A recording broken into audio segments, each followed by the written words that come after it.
दोस्तों नमस्कार, ये है मार्गदर्शन फॉर सिविल सर्विसेज। मैं अनुराग चौधरी। दोस्तों, सामान्य अध्ययन वस्तुनिष्ठ प्रश्न संग्रह श्रृंखला में आज की वीडियो में प्रस्तुत है भारतीय इतिहास के अंतर्गत आधुनिक भारत के इतिहास से संबंधित महत्वपूर्ण प्रश्नों का संकलन, जिसमें हम आधुनिक भारत में शिक्षा एवं प्रेस के विकास से संबंधित महत्वपूर्ण प्रश्नों को सॉल्व करेंगे।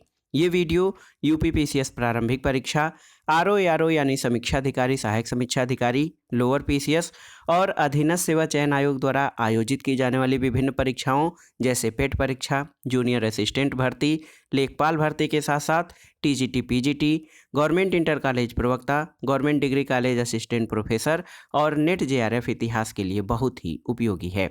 तो आइए शुरू करते हैं सामान्य अध्ययन वस्तुनिष्ठ प्रश्न संग्रह श्रृंखला में भारतीय इतिहास के महत्वपूर्ण प्रश्नों का भाग 16। दोस्तों देखिए, आधुनिक भारत में शिक्षा और प्रेस का विकास जो चैप्टर हम शुरू कर रहे हैं, इसका पहला प्रश्न है कि भारत का पहला समाचार पत्र कौन था। आपको बताना है। ऑप्शन है आपके the Bengal Gazette, Hindustan Times, Pioneer या संवाद कौमुदी। तो सही उत्तर क्या हो जाएगा? भारत का पहला समाचार पत्र द बंगाल गजट था। दोस्तों 1780 ईस्वी में जेम्स ऑगस्टस हिक्की द्वारा अंग्रेजी भाषा में संपादित बंगाल गजट भारत का पहला समाचार पत्र था। ये एक साप्ताहिक पत्र था जिसका प्रकाशन कलकत्ता से होता था। लंदन में पहला समाचार पत्र कंपनी के असंतुष्ट सिविल सेवक विलियम बोर्ड्स ने 1776 में निकालने का प्रयास किया था, लेकिन कंपनी की आलोचना के कारण उसका प्रेस जब्त कर लिया गया था। तो याद रखिएगा, 1780 में भारत का पहला समाचार पत्र द बंगाल गजट प्रकाशित हुआ था। अगला प्रश्न है दोस्तों, निम्न में से किसने सबसे पहले प्रेस सेंसरशिप लागू किया था? ऑप्शन है आपके Lord Wellesley, Warren Hastings, John Adams या लॉर्ड डलहौजी। तो सही उत्तर है ऑप्शन ए, लॉर्ड वेलेस्ली। दोस्तों सबसे पहले 1799 में लॉर्ड वेलेस्ली ने प्रेस नियंत्रण अधिनियम द्वारा सभी समाचार पत्रों पर नियंत्रण लगाते हुए संपादक, मुद्रक और मालिक का नाम अखबार पर छापना अनिवार्य कर दिया। इसी के साथ समाचार पत्रों पर युद्धकालीन सेंसरशिप भी लागू कर दिया गया और 1807 ईस्वी में इस अधिनियम का विस्तार पत्रिकाओं, पैम्फलेट और पुस्तकों पर भी लागू किया गया। तो सबसे पहले दोस्तों प्रेस सेंसरशिप लॉर्ड वेलेस्ली द्वारा लागू किया गया था। अगला प्रश्न है 1878 ईस्वी का वर्नाकुलर प्रेस एक्ट। आप जानते हैं कि ये लॉर्ड लिटन के शासनकाल में लागू हुआ था। ये किसने रद्द किया, आपको बताना है।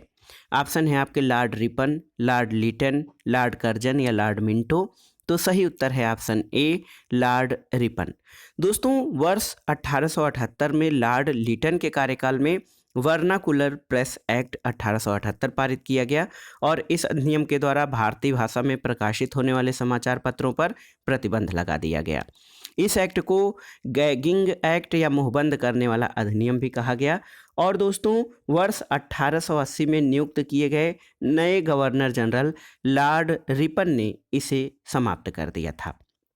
तो याद रखिएगा, 1878 का वर्नाकुलर प्रेस एक्ट जो लॉर्ड लिटन के द्वारा प्रारंभ किया गया था, इसको लॉर्ड रिपन द्वारा 1880 में समाप्त कर दिया गया था। तो ये बहुत ही महत्वपूर्ण प्रश्न है। अगला प्रश्न है दोस्तों, देखिए फारसी साप्ताहिक मिराटुल अखबार किसने प्रकाशित किया था, आपको बताना है। ऑप्शन है आपके लाला लाजपत राय, राजा राम मोहन राय, सर सैयद अहमद खां या मौलाना शिबली नोमानी। सही उत्तर है ऑप्शन बी, राजा राम मोहन राय। दोस्तों आपकी जानकारी के लिए बता दें कि राजा राम मोहन राय पहले भारतीय थे जिन्हें सबसे पहले राष्ट्रीय प्रेस की स्थापना का श्रेय दिया जाता है। सन 1821 में साप्ताहिक पत्र संवाद कौमुदी और सन 1822 में फारसी पत्र मिराटुल अखबार का प्रकाशन कर भारत में प्रगतिशील राष्ट्रवादी समाचार पत्रों का शुभारंभ राजा राम मोहन राय के द्वारा किया गया। तो याद रखिएगा, मिराटुल अखबार और संवाद कौमुदी नामक पत्रों की शुरुआत या इनका प्रकाशन राजा राम मोहन राय द्वारा किया गया था। अगला प्रश्न है दोस्तों, बहुत ही महत्वपूर्ण है। इंडियन मिरर अखबार का प्रकाशन कहाँ से शुरू हुआ था? बम्बई, कलकत्ता, मद्रास या पांडिचेरी। तो सही उत्तर है ऑप्शन बी, कलकत्ता। दोस्तों सन 1861 में इंडियन मिरर अखबार का संपादन देवेंद्र नाथ टैगोर और मनमोहन घोष के द्वारा किया गया था। इस अखबार का प्रकाशन कलकत्ता यानी बंगाल से होता था। बाद में ये ब्रह्म समाज का मुख्य पत्र बन गया और इसे अंग्रेजी का प्रथम दैनिक समाचार होने का भी गौरव प्राप्त है। तो याद रखिएगा, इंडियन मिरर न्यूज़पेपर जो है ये कलकत्ता से प्रकाशित होता था और ये अंग्रेजी का प्रथम दैनिक समाचार पत्र था। अगला प्रश्न है दोस्तों, गदर पत्र का प्रथम अंक किस भाषा में प्रकाशित किया गया? ऑप्शन है आपके उर्दू, हिंदी, अंग्रेजी या मराठी। तो सही उत्तर हो जाएगा उर्दू। दोस्तों सन 1913 से हिंदुस्तान गदर पार्टी द्वारा गदर नामक साप्ताहिक पत्र प्रकाशित किया गया और इस पत्र का पहला अंक उर्दू में प्रकाशित हुआ था। बाद में ये गुरुमुखी हिंदी, मराठी, अंग्रेजी और गुजराती भाषा में भी प्रकाशित हुआ और इसका एक अंक पख्तूनी भाषा में भी छपा था। इस समाचार पत्र का मुख्यालय सैन फ्रांसिस्को, अमेरिका में था। तो याद रखिएगा, गदर पत्र का जो है प्रकाशन सबसे पहले जो पहला अंक था इसका प्रकाशन उर्दू में हुआ था। इसके अलावा गुरुमुखी, हिंदी, मराठी, अंग्रेजी, गुजराती भाषा में भी इस पत्र का प्रकाशन शुरू किया गया था। अगला प्रश्न बहुत ही महत्वपूर्ण है। स्वतंत्रता आंदोलन के दौरान एक महत्वपूर्ण अमृत बाजार पत्रिका। दोस्तों अमृत बाजार पत्रिका की स्थापना किसने की थी? तो सही उत्तर क्या हो जाएगा? दोस्तों सही उत्तर हो जाएगा अमृत बाजार पत्रिका की स्थापना शिशिर कुमार घोष और मोतीलाल घोष के द्वारा संपादित किया गया था। याद रखिएगा, शिशिर कुमार घोष और मोतीलाल घोष ने अमृत बाजार पत्रिका का प्रकाशन किया था और 19वीं शताब्दी के परवर्ती काल में प्रकाशित होने वाले समाचार पत्रों में शिशिर कुमार घोष और मोतीलाल घोष द्वारा संपादित अमृत बाजार पत्रिका एक प्रभावशाली साप्ताहिक पत्र था। इस पत्र का प्रकाशन कहाँ से? कलकत्ता से होता था। प्रारंभ में ये बंगाली में प्रकाशित होता था, लेकिन 1878 में वर्नाकुलर प्रेस एक्ट से बचने के लिए अमृत बाजार पत्रिका तत्काल एक अंग्रेजी समाचार पत्र में परिवर्तित हो गई और 1869 से दोस्तों ये दैनिक रूप से प्रकाशित होने लगी। तो याद रखिएगा, अमृत बाजार पत्रिका शिशिर कुमार घोष और मोतीलाल घोष द्वारा संपादित किया जाता था। अगला प्रश्न है दोस्तों, बाल गंगाधर तिलक ने भारतीय स्वतंत्रता संग्राम के उद्देश्य से कौन सा समाचार पत्र आरंभ किया था? गदर, केसरी, फ्री हिंदुस्तान या स्वदेश मित्र? तो सही उत्तर है केसरी। दोस्तों बाल गंगाधर तिलक ने बम्बई से अंग्रेजी भाषा में मराठा पत्र और मराठी भाषा में केसरी का प्रकाशन प्रारंभ किया था। प्रारंभ में केसरी का संपादन आगरकर और मराठा का संपादन केलकर द्वारा किया जाता था, लेकिन मराठी व केसरी समाचार पत्रों द्वारा होम रूल आंदोलन के विस्तार में तीव्रता आई तो केसरी तो इस आंदोलन का महत्वपूर्ण पत्र बन गया, जिसके लेखों के कारण इन्हें कारावास का दंड भी मिला था। तो बाल गंगाधर तिलक ने भारतीय स्वतंत्रता संग्राम के उद्देश्य से अंग्रेजी भाषा में मराठा पत्र और मराठी भाषा में केसरी का प्रकाशन किया था। अगला प्रश्न है दोस्तों, हरिजन समाचार पत्र के संपादक कौन थे? तो सही उत्तर है ऑप्शन सी, गांधी जी। दोस्तों हरिजन पत्र के संपादक महात्मा गांधी थे। इन्होंने इस पत्र का प्रथम अंक 11 फरवरी 1933 को यरवदा जेल, पुणे, महाराष्ट्र से प्रकाशित किया और ये हिंदी भाषा में प्रकाशित होता था। इसके अतिरिक्त गांधी जी ने गुजराती भाषा में हरिजन बंधु और हिंदी भाषा में हरिजन सेवक समाचार पत्रों का भी प्रकाशन किया था। तो याद रखिएगा, हरिजन पत्र का संपादन गांधी जी द्वारा किया गया था। अगला प्रश्न है दोस्तों, एक साप्ताहिक पत्रिका के रूप में यंग इंडिया का शुभारंभ किसके द्वारा किया गया था? ऑप्शन है होम रूल पार्टी, उग्रवादी पार्टी, गदर पार्टी या स्वराज पार्टी। तो सही उत्तर है ऑप्शन ए, होम रूल पार्टी। दोस्तों यंग इंडिया अंग्रेजी भाषा में प्रकाशित अर्धमासिक पत्रिका थी जिसका संपादन बम्बई से होता था। बाद में ये अहमदाबाद से साप्ताहिक रूप से प्रकाशित होने लगा और इसके प्रारंभिक संस्करणों में शंकरलाल बैंकर, जमुना दास, द्वारका दास ने संपादन कार्य किया और ये सभी एनी बेसेंट की होम रूल लीग के सदस्य थे। तो याद रखिएगा, यंग इंडिया एक साप्ताहिक पत्रिका का शुभारंभ होम रूल पार्टी ने किया था।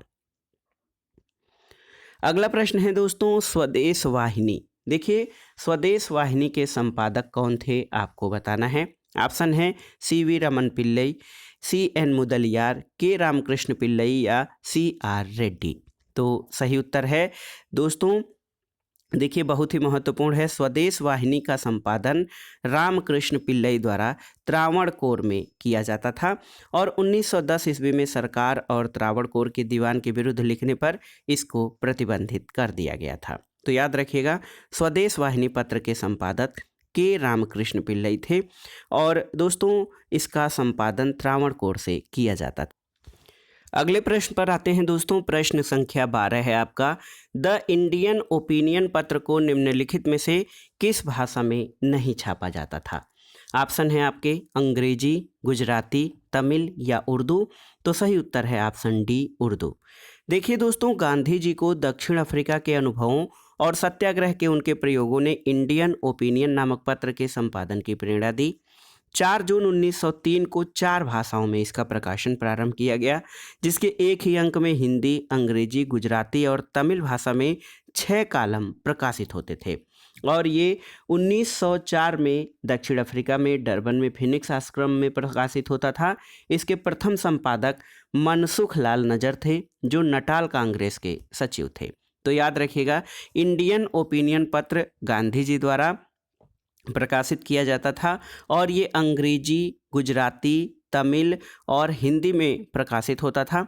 इसका प्रकाशन उर्दू में नहीं किया जाता था। तो याद रखिएगा, इंडियन ओपिनियन पत्र का संपादन महात्मा गांधी द्वारा किया गया था।